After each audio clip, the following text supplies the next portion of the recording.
आयत नंबर 31। अऊज़ु बिल्लाहि मिनश्शैतानिर्रजीम बिस्मिल्लाहिर्रहमानिर्रहीम। सुम्मा इन्नकुम यौमल क़ियामति इंदा रब्बिकुम तख़्तसिमून। फिर तुम सब क़यामत के दिन अपने रब के सामने अपना मुकदमा पेश करोगे। कल हमने पढ़ा था इन्नका मय्यतुन व इन्नहुम मय्यतून। मेरे नबी, आपको भी मौत आनी है और इन सब लोगों को भी मौत आनी है। तो उस पर मैंने अर्ज़ किया था कि आप सल्लल्लाहु अलैहि वसल्लम की मौत और दूसरों की मौत में फ़र्क है। आज कहा सुम्मा इन्नकुम यौमल क़ियामति इंदा रब्बिकुम तख़्तसिमून। तुम अपने रब के सामने अपना अपना मुकदमा पेश करोगे। हर आदमी अपने हालात अल्लाह के सामने रखेगा। ख़ास तौर पर वो दो आदमी जिनकी आपस में कोई रंजिशें थीं, तो अल्लाह के सामने अपने मुकदमे रखेंगे कि या अल्लाह, इसने मेरे साथ ज़्यादती की थी, मेरा मुकदमा है, दुनिया में तो मेरी किसी ने नहीं सुनी थी, मुझे यहाँ इंसाफ चाहिए। और वहाँ अल्लाह इंसाफ अता फरमाएगा। दुनिया में तो इंसान ऐसा हो जाता है कि उसको इंसाफ नहीं मिला, और आखिरत में ऐसा नहीं होगा। अल्लाह फरमाएगा ला ज़ुल्मल यौम, आज इंसाफ का दिन है, जुल्म का दिन नहीं है। हर आदमी को उसका इंसाफ मिलेगा। सबसे पहले जो क़यामत वाले दिन मुकदमा उठाया जाएगा वो मियाँ बीवी का होगा। हदीस में आता है सबसे पहले मियाँ बीवी का मुकदमा होगा कि बीवी ने शोहर के हुकूक़ की अदायगी में क्या कोताही की है, शोहर ने बीवी के हुकूक़ की अदायगी में क्या कोताही की है। सबसे पहले इनका आपस में मामला होगा, और यह मामला सबसे ज़्यादा हसास होगा, इसलिए कि हमारा जो लोगों के साथ मामला होता है वो बड़े कम वक्त के लिए होता है। हमारा कितना ही गहरा दोस्त क्यों ना हो, तो हम 24 घंटे तो साथ नहीं रहते, फिर सारी ज़िंदगी तो साथ नहीं रहते, जवानी से लेकर बुढ़ापे तक, सुबह शाम दिन रात। बीवी के साथ आदमी जवानी से रहना शुरू करता है और बुढ़ापे तक ज़िंदगी भर सुबह शाम दिन रात, दुख सुख गुर्बत मालदारी, हर ज़माने में, हर हाल में, हर मोड़ पर बीवी के साथ रहता है। इसीलिए बीवी के मामले में आम तौर पर इंसान आखिरत के इम्तिहान में फ़ेल हो जाएंगे, और यही मुकदमा सबसे पहले निपटाया जाएगा। हमारा जो मुआशरा है, यह मुआशरा तो इसकी बिल्कुल साफ़ अक्कासी करता है कि बीवियों के साथ जो मामलात हैं वो बिल्कुल ऐसे हैं जो बद अखलाक़ी पर पूरे उतरते हैं और सुन्नत से बिल्कुल दूर हैं। इसके कितने वाक़यात अर्ज़ करूँ मैं, आपको भी मालूम है कि जो शोहरों के बीवियों के साथ ज़्यादतियाँ हैं, उनके साथ बद अखलाक़ियाँ हैं, उनके साथ हुस्न सलूक से दूरी है। तो अल्लाह के नबी सल्लल्लाहु अलैहि वसल्लम की ज़िंदगी ऐसे नहीं थी, इसलिए सबसे पहले बीवी का मामला उठाया जाएगा। शौहर से पूछा जाएगा, अच्छा दीन भी अजब है, क्या खूबसूरत मज़हब है। बीवी को बताया कि तेरी जन्नत तेरी जहन्नम तेरा शौहर है, उसको राज़ी कर ले तेरी जन्नत है, उसको नाराज़ कर ले तेरे लिए दोज़ख है। इमरान बिन हुसैन की खाला या फूफू आई हज़ूर अलैहिस्सलाम के पास, तो आप अलैहिस्सलाम ने उनसे फरमाया इन्नहु जन्नतुक व नारुक, तेरा शोहर तेरे लिए जन्नत भी है और तेरे लिए जहन्नम भी है। अगर तूने शोहर को राज़ी किया तो तेरे लिए जन्नत है, अगर तूने नाराज़ किया तो तेरे लिए जहन्नम है। औरतें भी अमूमन इस इम्तिहान में फ़ेल होती हैं, मर्द भी अमूमन फ़ेल होते हैं, औरतें भी, इल्ला माशाअल्लाह, अल्लाह जिसको पुख्ता ईमान नसीब फरमाए वो तो इसमें कामयाब हो जाएगा, वरना अमूमन इसमें लोग फ़ेल हो जाएंगे। और औरत को कहा कि अगर तेरा शोहर तुझे कहे कि ये सामने जो पहाड़ है, मिन जबलिन अहमरा इला जबलिन अस्वदा व मिन जबलिन अस्वदा इला जबलिन अहमरा लकान लहा अन तफ़अला, अगर शोहर बीवी को कहे ये सुर्ख पहाड़ से पत्थर उठाकर वो काले पहाड़ के पास ले जाओ, फिर काले पहाड़ से पत्थर उठाओ और वो सुर्ख पहाड़ के पास ले जाओ, ये दोनों काम, यानी एक तो इस पहाड़ के पत्थर वहाँ ले जाना, फिर दूसरे उस पहाड़ के पत्थर यहाँ ले जाना, और ये एक बात। दूसरा सुर्ख पहाड़ के पत्थर काले पहाड़ के पास, काले सुर्ख के पास। अल्लाह के नबी के एक एक जुमले में, कुरान के भी एक एक जुमले में, मेरे नबी के फरमान के भी एक एक जुमले में समंदर होता है। आपने ये जो कहा है ना, सुर्ख पहाड़ से काले पहाड़ तक ले जाओ, ये इसलिए कहा है कि साइंसी लिहाज से जहाँ सुर्ख पहाड़ी सिलसिला होता है वहाँ स्याह पहाड़ नहीं होते, और जहाँ स्याह पहाड़ी सिलसिला होता है वहाँ सुर्ख पहाड़ नहीं होते। सुर्ख पहाड़ किसी एक तरफ होंगे और स्याह पहाड़ किसी दूसरी तरफ होंगे। यानी गोया के शोहर ये कह रहा है, इतने दूर के पहाड़ी सिलसिले से पत्थर उठा और इतना दूर वो पत्थर ले जा, और फिर उस पहाड़ के पत्थर इधर ले आ, तो ये तो वैसे ही फजूल सा काम है। इसके पत्थर उधर ले जाने हैं, उसके पत्थर इधर लेकर आने हैं, और फिर बईद हैं, एक सिलसिला पहाड़ी इधर है, एक इधर है। मेरे आका अलैहिस्सलातु वस्सलाम ने फरमाया, अगर शोहर तुझे ये भी कहे लकान लहा अन तफ़अला, फिर भी ए औरत तुझे यही हुक्म है कि तू ये कर गुज़र, इसमें इनकार न करना। इस हद तक फरमाया। फिर फरमाया, लौ कुन्तु आमुरु अहदन अन यस्जुदा लि अहदिन लअमरतुल मरअता अन तस्जुदा लि ज़ौजिहा।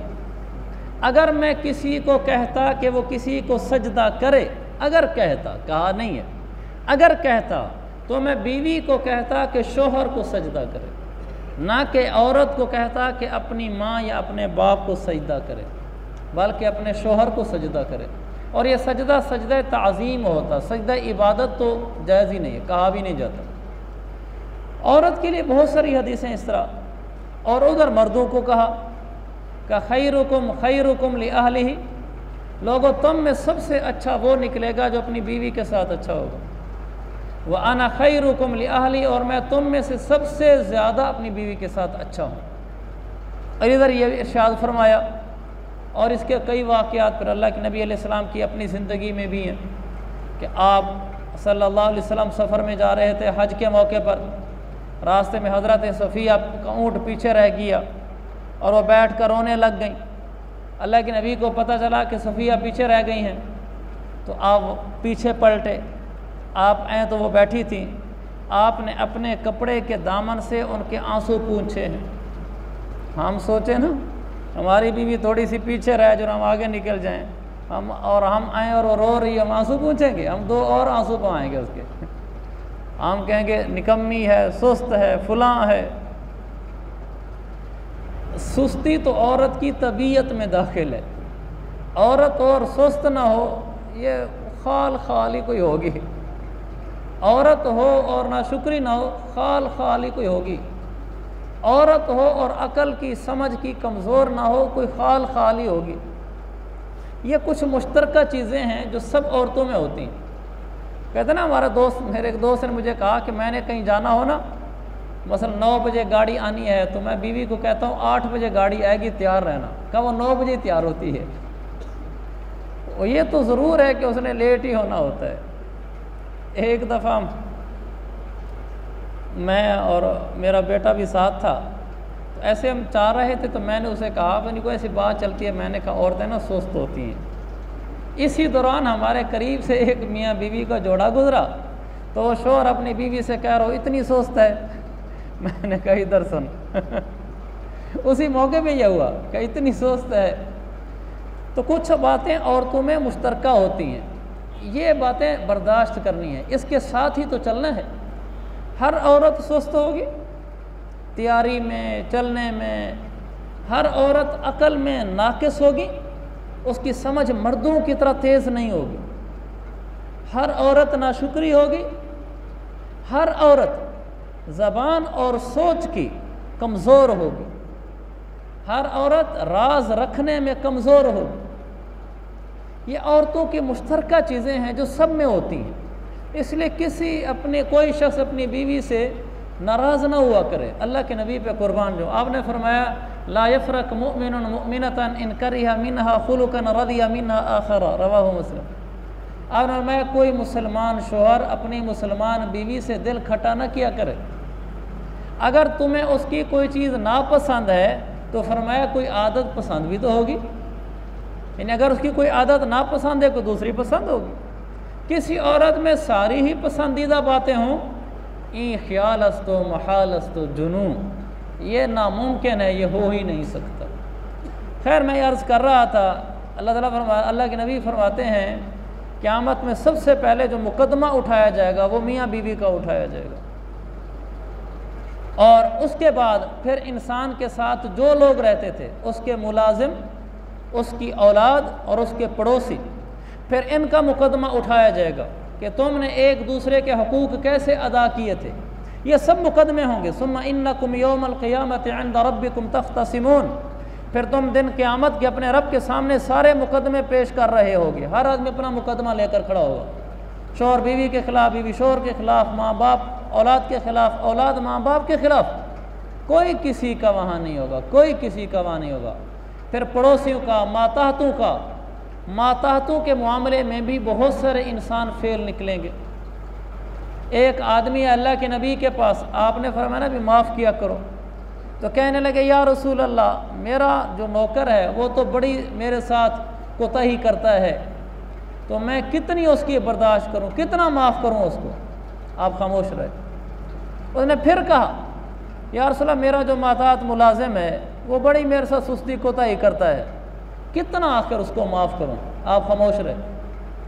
फिर उसने तीसरी दफ़ा कहा या रसूल अल्लाह, मेरा मुलाजिम वो मेरे साथ बहुत सुस्ती कोताही करता है, मैं आखिर कितना माफ़ करूं। मेरे आका ने फरमाया औफ़ु अन्हु वलौ सबईना मर्रा, माफ़ कर, अगरचे बेशुमार ही माफ़ करना पड़े, कोई शुमार नहीं, माताहतों को माफ़ करो। और इसमें उमूमन लोग फेल होते हैं। जो मेरी दुकान पे काम करता है, मेरे खेत में काम करता है, मेरे दफ्तर में है, कहीं भी मेरा माताहत है, उसके ख़िलाफ़ मेरी ज़ुबान आज़ादाना चलती है, इसी में पकड़े जाएंगे।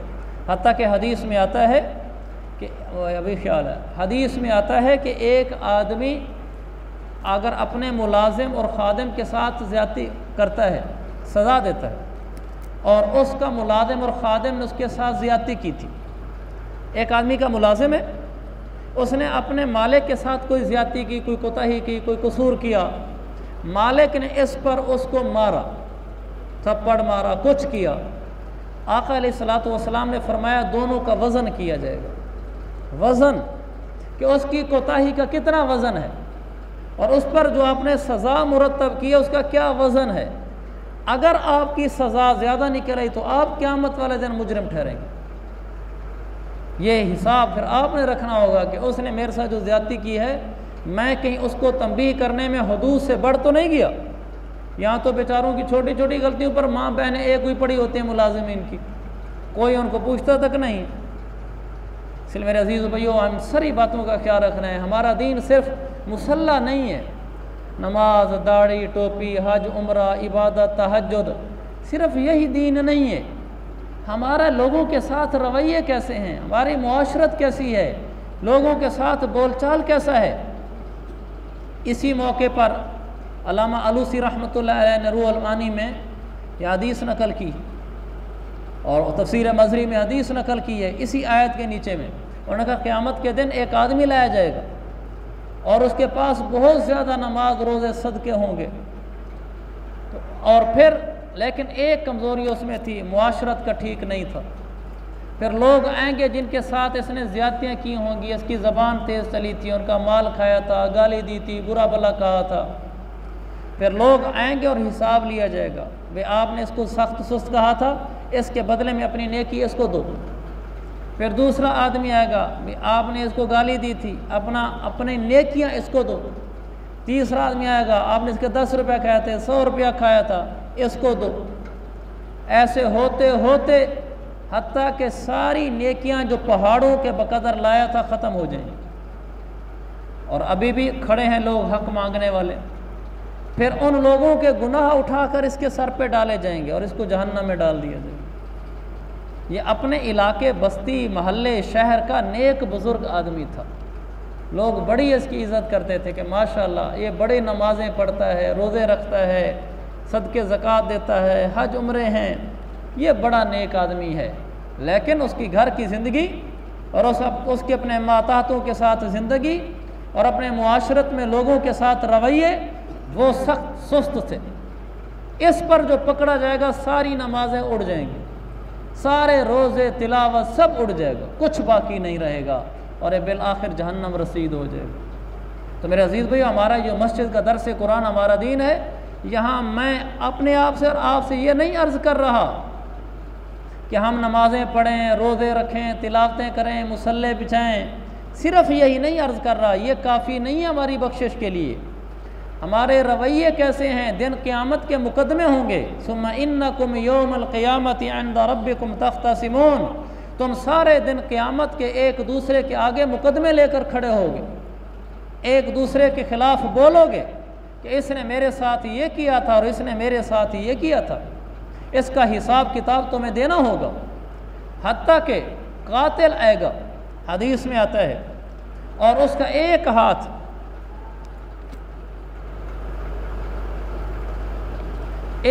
उसका अपना ज़ाती यहाँ होगा उसकी गर्दन के ऊपर, और दूसरे हाथ से अपने कातिल को पकड़ा हुआ होगा।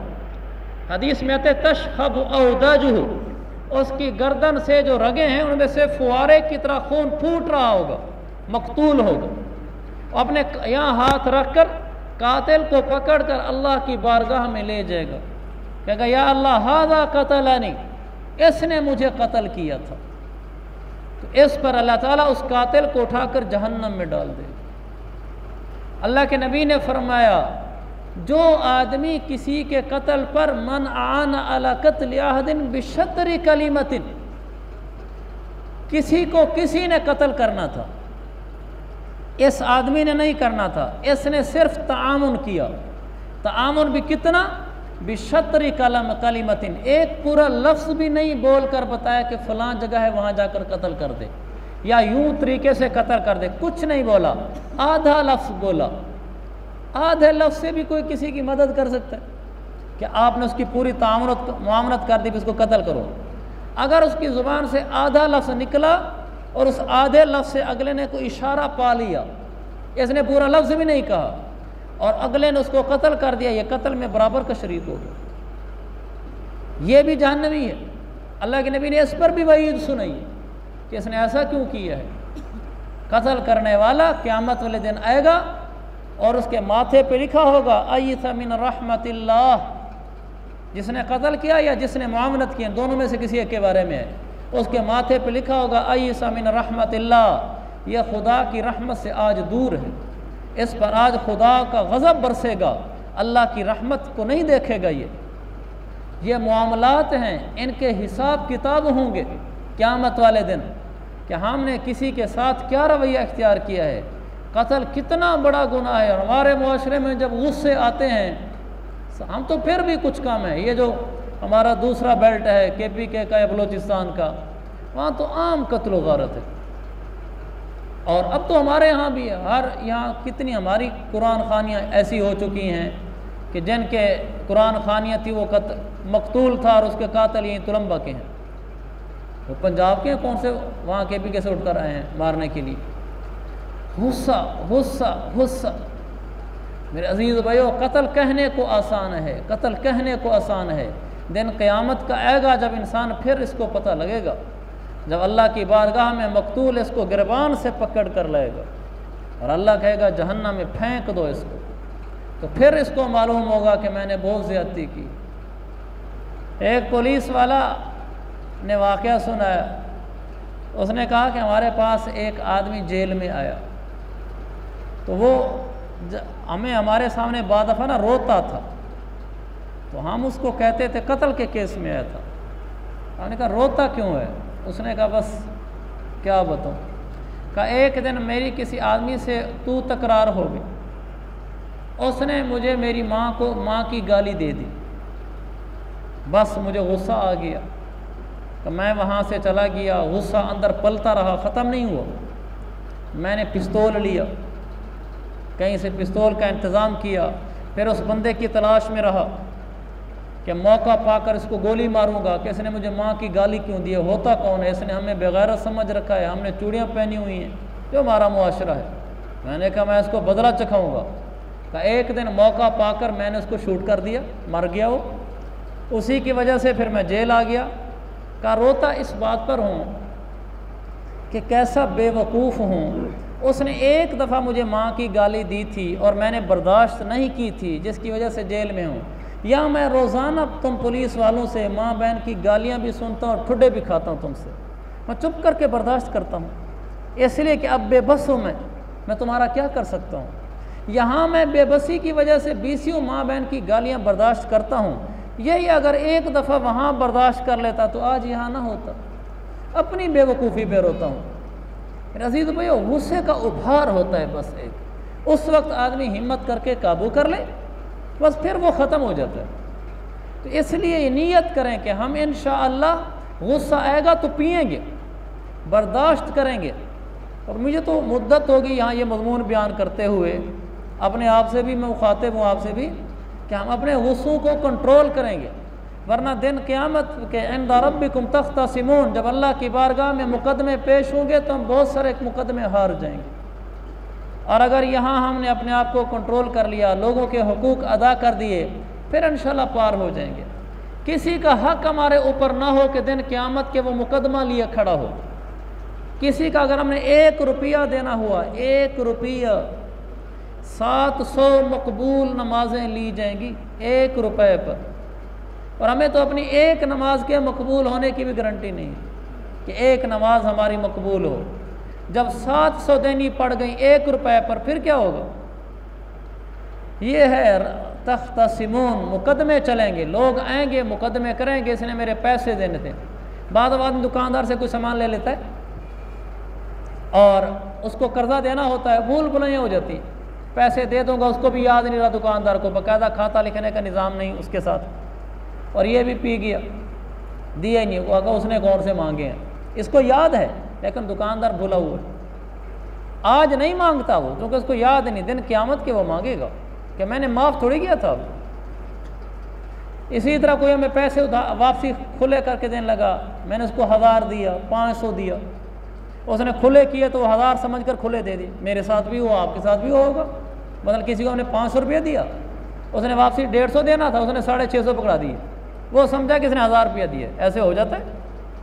उसको नहीं पता कि वो 650 दे रहा है, वो समझ आया मैं ठीक दे रहा हूँ, लेकिन आपको पता चल गया है कि बात ऐसे हो गई है, आप उसको बता दें। इसी तरह उसने कोई और हिसाब किताब बनाया, सब्ज़ी ली, फ्रूट लिए, और बिल बनाने में उसे गलती हो गई, आपको पता चल गया कि वो गलत बनाया खड़ा है, आप उसको बता दें कि भाई आपसे गलत हो गया है। ये नहीं है कि आप चुप करके वहाँ से आ जाएं। आज वो नहीं मांग रहा, शाम को हिसाब करेगा, वो सर पकड़ के बैठा होगा, मेरे पैसे कहाँ गए हैं। अगरचे उसका हमारा नाम उसके ज़हन में नहीं आ रहा होगा, लेकिन वो इस पर राज़ी नहीं होगा कि जो पैसे मेरे ले गया वापस भी नहीं लेके आया। आज उसको पता भी नहीं, हमें पकड़ भी नहीं सकता, दिन क़यामत के पता चलेगा उसको और वो पकड़ेगा। किसी का रुपया नहीं खाना। मेरे पास 1000 रुपया जाली नोट आ गया, मुझे पता है, मैंने अपने बाकी नोटों के दरमियान में डाल के आगे चला दिया और आगे चला गया। क़यामत वाले दिन वो मुझसे 1000 मांगेगा, मुझे धोखा दिया गया। लोग क्या कहते हैं, हमें भी तो किसी ने पिलाया है 1000, हम आगे पिला देते। ये तो जायज़ नहीं है कि अगर कोई मेरे साथ ज़्यादती करे मैं भी आगे ज़्यादती करूं। ये तो ऐसे जैसे कोई आदमी मेरी चीज़ चोरी कर ले, मैं किसी और को चोरी कर लूँ। हमको यार हमारी भी तो चोरी हुई है ना। अगर मेरी किसी ने चोरी की तो वो हिसाब देगा, अगर मैंने किसी की चोरी की तो मुझे हिसाब देना होगा। अगर किसी ने मुझे 1000 का नोट जाली पिला दिया है, मैं आगे नहीं चला सकता। जिसने मुझे जाली दिया है वो क़यामत दिन खुद जवाब देगा, और जिसको मैं दूंगा उसका जवाब मैं दूंगा कि मैंने उसको जाली नोट क्यों दिया था। एक एक रुपए का हमने इस ज़िंदगी में हिसाब रखना है। किसी का रुपया मेरी गर्दन पर बार ना हो। मैं सारे पैसे दुनिया में जिसके हैं अदा करके जाऊं, वरना दिन क़यामत के 1 रुपये पर 700 नमाजें देनी होंगी। मामलात भी मेरे अजीज़ भाइयों हमारे बिल्कुल क्लियर होने चाहिए। कोई लेन देन है बिल्कुल साफ़ होना चाहिए, और जो हमने लोगों के देने हैं वो लिख कर रखे हुए हों किसी जगह कि ये पैसे मैंने इतने देने हैं, मेरे इंतकाल के बाद मेरी तदफीन से पहले दे दिए जाएं। ये सबके पास वसीयतनामा होना चाहिए। घर में एक कागज़ हो जिस पर लिखा हुआ हो कि मैंने फ़लाँ फ़लाँ आदमी का कर्ज़ा देना है, अगर मेरा इंतकाल हो जाए इसकी अदायगी से पहले पहले, तो मुझे कब्र में उतारने से पहले पहले दे देना। अल्लाह के नबी के पास जनाजा लाया जाता था तो आप पूछते थे कर्जा तो नहीं देना? अगर वो कहते थे देना है, आप पीछे हट जाते थे, नमाज नहीं पढ़ाते थे। आप किसी सहाबी को कहते थे आप पढ़ा दो। अगर इसी दौरान यानी उसकी तदफीन से पहले ही कोई कह देता जी इसका कर्जा मेरे ज़िम्मे हो गया, फिर आप जनाजा पढ़ाते थे। हमारी गर्दन पे किसी का रुपया नहीं होना चाहिए। जब इंसान इस तरह साफ होकर चलता है फिर अल्लाह उसको बरकतों वाली रोज़ी देता है। फिर जितनी होती है वो बाबरकत होती है, वरना बेबरकती वाली रोज़ी होती है। मैं आपको पूरे यकीन से कहता हूँ, आप जहाँ जितनी लंबी नज़र दौड़ाना चाहें दौड़ा लें, जो लोग हराम रोज़ी खाते हैं उनकी रोज़ी में बरकत नहीं है। ये मैं आपको पूरे यकीन से कहता हूँ, आप कहीं देख लें, जो लोग हराम रोज़ी खाते हैं उनकी रोज़ी में बरकत नहीं है। उनके घरों में परेशानियां हैं, उनके मसाइल हैं, उनका उलझी हुई ज़िंदगी है। हमारे एक स्कूल टीचर हैं, प्रिंसिपल भी थे हमारे। एक दिन मैं बैठा था, मैं मदरसे में पढ़ता था या शायद उसको पढ़ाना शुरू कर दिया था। ऐसी कोई बात चलती आई तो मुझे वो कहने लगे मेरे ऐसे दोस्त हैं जिनकी हराम रोज़ियाँ हैं और उनकी औलादों में भी आगे हराम ज़दगियाँ हैं। तो मैंने कहा आज तो आपने बड़ी बात कह दी। कहने लगे वो कैसे? मैंने कहा जी मैंने पढ़ा था कि जो आदमी हराम रोज़ी खाता है, जब पेट में हराम उतरता है तो हराम ज़दगियाँ निकलती हैं जिस्म से, लेकिन मुझे इसका कोई मुशाहदा नहीं था। वो तो मेरे सामने फिर खुल पड़े, कहने लगे ऐसी तो कई मिसालें हैं। मेरे अजीज़ों, जब हराम माल अंदर उतरता है ना, वो खैर लेकर नहीं उतरता, वो हराम वाले काम ही लेकर उतरता है। वो फिर बाहर से भी उन्हीं तरह की चीज़ों का ज़हूर होता है। घरों में बेबरकतियाँ, परेशानियाँ, उलझने वो अलहदा होती हैं। हलाल रोज़ी है जिसमें बरकत है, जिसमें सुकून है, दुनिया का भी सुकून है, आखिरत का तो है ही है, दुनिया का भी सुकून है। अल्लाह ताला मुझे और आपको, हम सबको माली मामला साफ़ करने वाला बनाए। पड़ोसियों के हुकूक हैं, पड़ोसी मुकदमे लेकर आएंगे, या अल्लाह मैं इसका पड़ोसी था और इसने मुझे तकलीफ़ दी थी, मेरी हक तलफ़ी की थी। यह पड़ोसी अमीर है, परला गरीब है, यह अपने घर की दीवार ऊंची ले जाएगा और परले को तकलीफ़ होगी, उसके घर का सारा साये ख़त्म हो गया, सारी धूप भी ख़त्म हो गई। आपको उसके हुकूक का ख्याल रखना चाहिए। आप घर के बाहर गाड़ी खड़ी कर देते हैं, उस बेचारे के लिए साइकिल मोटरसाइकिल गुजारने की जगह भी नहीं होती, वो आपको कह कुछ नहीं सकता कि आप अमीर आदमी हैं। हमने अपने पड़ोसियों को तकलीफ़ नहीं देनी। क्या कहा है कि अगर घर में फल लेकर आए हो तो उसके छिलके दरवाजे के बाहर न फेंको। ऐसा ना हो कि पड़ोसी के बच्चे देख लें और घर जाकर कहें कि अब्बू मुझे भी फल लेकर दो, और उसको लेने की तौफीक ना हो, माली तलिया से तौफीक ना हो। अपने घर के फल के छिलके भी दरवाजे के बाहर न फेंको, पड़ोसी को तकलीफ़ होगी। कि हमारा पड़ोसी, अल्लाह के नबी ने क्या फरमाया, या अबादर इज़ा तबख्त मरकन फ़अक्सिरिल माअ। अबू ज़र, जब सालन बनाने लगे तो पानी ज़्यादा डाल दिया कर। फ़अक्सिरिल माअ, पानी ज़्यादा डाला कर ताकि थोड़ा सालन बढ़ जाएगा। व तआहद जीरानक, उसमें से थोड़ा निकाल के पड़ोसी के घर भेज दिया कर। यहाँ घरों में स्वीट डिशेस पक रही होती हैं, कस्टर्ड, बिरयानियाँ, खाने पक रहे होते हैं, साथ वाले घर में उनके पास पूरा सूरा हिसाब किताब होता है। तो हमारा पड़ोस, अल्लाह के नबी ने फरमाया जिब्रील मेरे पास है, बुखारी की हदीस है, जिब्रील मेरे पास है, मुझे इतना पड़ोसी के बारे में कहा कि पड़ोसी के हकूक, पड़ोसी के हकूक, पड़ोसी को ये भी दो, ये भी दो।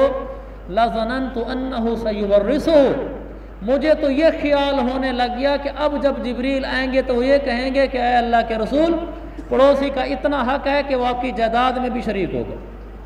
कि मुझे तो इतना ख्याल होने लग गया था कि शायद अब अगला पैगाम ये लाएंगे, इतने ज़्यादा हुकूक बयान कर दिए, गोया कि वो जायदाद में शरीक होते होते रह गया है।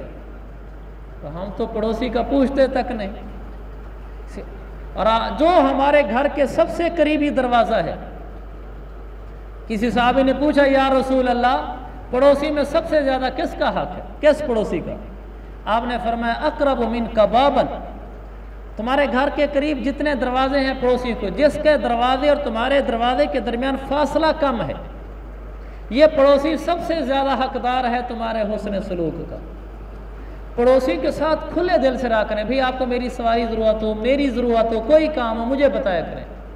यहाँ तो पड़ोसी बर्तन भी मांग ले तो मुंह बना लेते हैं, अगर मांग लिया और टूट गया तो फिर इनको देने नहीं दोबारा कभी। क्या हो गया, टूट गया है। हमारे घर में तो टूट सकते थे, पड़ोसी के साथ खुल कर रहे हैं, उसका दिल खुश हो गया, अल्लाह करे ये पड़ोसी तो कभी यहाँ से ना जाए। तो अल्लाह ताला मुझे और आपको कामयाबी नसीब फरमाए। इमाम अबू हनीफा रहमतुल्लाह का घर के करीब मकान बिका तो शुफा होने लग गया। तो जब शुफा हुआ तो उसने कहा जी अच्छा रेट बताओ। रेट था उसका 1000 दिरहम। उसने कहा जी रेट है 4000 दिरहम। उसने कहा शुफे की वजह से रेट बढ़ा दिया है? कहा नहीं, पड़ोस की वजह से।